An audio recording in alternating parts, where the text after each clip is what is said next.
এই যে দেখছেন বাবা খাইয়া ইয়া এই যে আজকে প্রায় অনেক বছর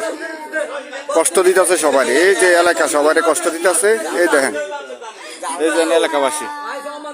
এই যে দেখেন আপনি কোন সে বাবা খাইয়া এরকম করে না বাবা গাইয়া এই যে সাক্ষী আছে কোন নাম নেই ভাই